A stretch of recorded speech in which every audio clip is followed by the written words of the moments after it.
Hello, my name is Kathy, and today I'll be discussing how to use homeopathic remedies on ailments, continuing with hormones and metabolism ailments starting with the letter P. But before I do this, I wanted to let you know that because I have a great many videos now on many different topics, that I've decided to make several different video playlists so that it's easier to find the videos of greatest interest. So please check out my playlist page. Please refer to my How to Use Homeopathic Remedies video before using the material in this video. I'll be discussing how to use homeopathic remedies on specific ailments, but I've broken these ailments into categories for easier reference. I'll begin with ailments of the mind and emotions, then I'll move on to ailments of the brain and nervous system. Then I'll address issues with your skin, nails, hairs, eyes, ears, nose, teeth, gums, lungs, respiration, heart, blood circulation, muscles, bones, joints, esophagus, stomach, duodenum, small and large intestine, liver, gallbladder, pancreas, kidney, bladder. Then ailments specific to women and specific to men. Then issues of the hormones and the metabolism, and then homeopathic remedies on infections, infestations in the immune system. Then issues surrounding fertility, pregnancy, childbirth, postnatal problems, special problems in infants, ailments and diseases in childhood, and special issues of adolescence. And finally, special issues of the elderly. Constitutional treatment involves treating the totality of the individual person. Everyone is a unique individual with a unique physiology that responds to substances differently. In homeopathy, it is recognized that people will react strongly to certain remedies, and as a result of this, they can be loosely placed into different categories called constitutional types. Homeopaths talk of, for example, phosphoric types. These are people who react strongly to phosphorus, or arsenicum album types, those who react strongly to arsenicum album. The belief is that people of one type share similarities in terms of body shape, character, and personality, and the sorts of diseases from which they suffer. As an example, nature mirror people tend to be pear-shaped, have a dark complexion, be fastidious and rigid in personality, and keep themselves to themselves. They also crave salt and suffer from constipation. As another example, lycopodium types tend to be tall, gangly, of stooped appearance with an anxious expression and a craving for sweets and a propensity to produce intestinal gas. Now, of course, constitutional types have their limitations. In reality, each person is an individual, and so there are as many constitutional types as there are human beings.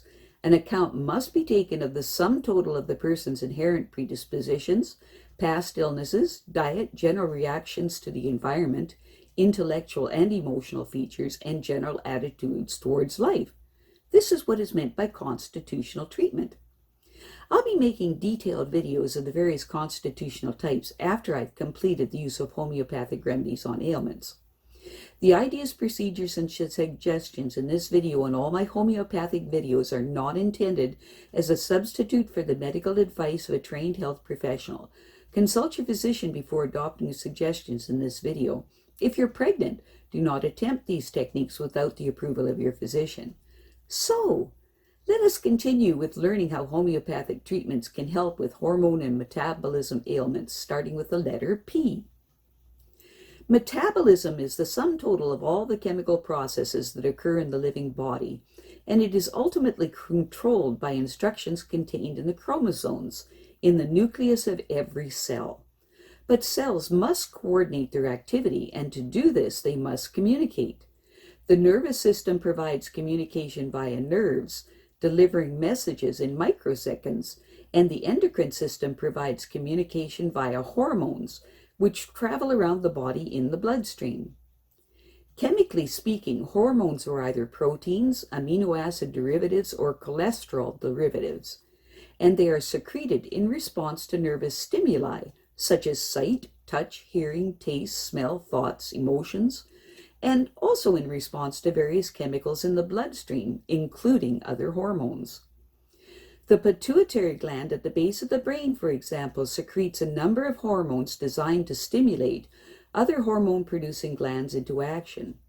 The hormones produced by these subservient glands circulate in the blood, but if their concentration in the blood falls below or rises above a certain level, The pituitary adjusts its output of trophic or stimulating hormones. However, the pituitary is not the prime mover of the endocrine system. This role is played by the hypothalamus. The hypothalamus is a distinct group of cells at the base of the forebrain with extensive connections to the cortex, brainstem, and hindbrain.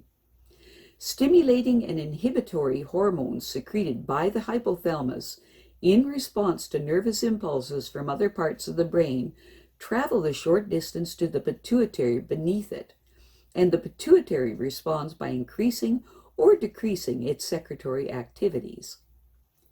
The anterior lobe of the pituitary secretes growth hormone called prolactin in order to stimulate production of breast milk, and hormones that stimulate the thyroid and adrenal glands, and also the ovaries and testes. The posterior lobe of the pituitary produces antidiuretic hormone in order to decrease the secretion of water by the kidneys and oxytocin to stimulate the milk flow and contraction of the womb after childbirth.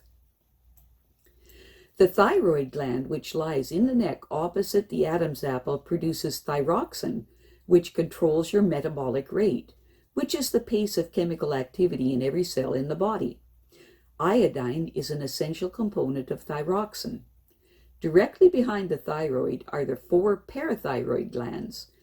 These produce parathormone, which together with calcitonin produced by the thyroid control calcium metabolism. The 2 adrenal glands, one perched on top of each kidney, secrete the flight or fight hormones, adrenaline and noradrenaline, in response to stimulation of the sympathetic nervous system. The adrenal glands also secrete steroids, all of which are made from cholesterol. 2 of the most important steroids are aldosterone and cortisone. Aldosterone controls the balance of potassium and sodium in the blood, and cortisone plays a crucial role in carbohydrate, protein, and fat metabolism, and many other processes. The adrenal glands also produce small amounts of androgens, which are masculinizing hormones in both women and men. However, the major androgen-producing role in the male body occurs in the testes, which produces testosterone. In women, femaleness, fertility, and the menstrual cycle are controlled by estrogens and progestins and manufactured in the ovaries. The testes also produce small amounts of estrogens. Another very important endocrine gland is the pancreas, which lies under and behind the stomach. It produces 2 hormones and regulates the level of glucose in the blood: insulin and glucagon. Insulin encourages cells to absorb glucose, and glucagon encourages stores of glucose to be released into the bloodstream. Both hormones are produced in response to levels of glucose in the blood. If the cells that produce insulin become diseased or unresponsive, the result is diabetes. Many other parts of the body, such as the kidney, heart, stomach, intestines, and placenta, also contain cells that produce hormones.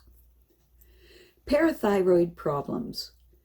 Under or overproduction of parathormone by the 4 parathyroid glands leads to too low or too high a concentration of calcium in the blood. Blood calcium has to be kept within strict limits for nerves and muscles to function normally, and for bones, hair, and nails to form properly. Hyperparathyroidism, which is low parathyroid hormone production, is a rare disorder but is more common in children than adults, causing headaches, nausea and vomiting, fits, mental retardation, and poor growth of the teeth. The throat, hands, and feet may go into painful spasm, and the face and hands may feel numb or tingly. Other symptoms include dry skin, hair loss, cataracts, persistent oral or genital thrush. The cause is not known, but in some cases other hormone-producing glands are affected as well.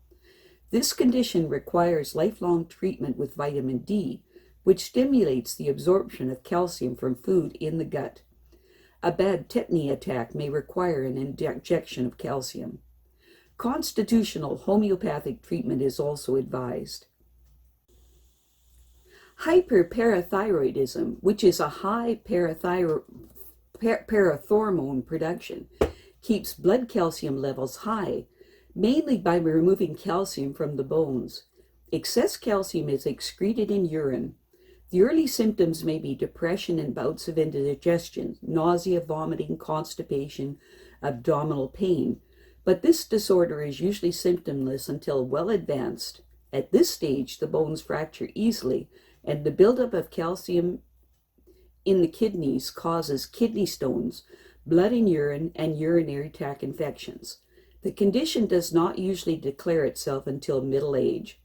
It may be a secondary ailment to kidney failure and osteomalacia, or a consequence of radiotherapy, but more commonly it is caused by a benign tumor in one of the glands or a general enlargement of all four.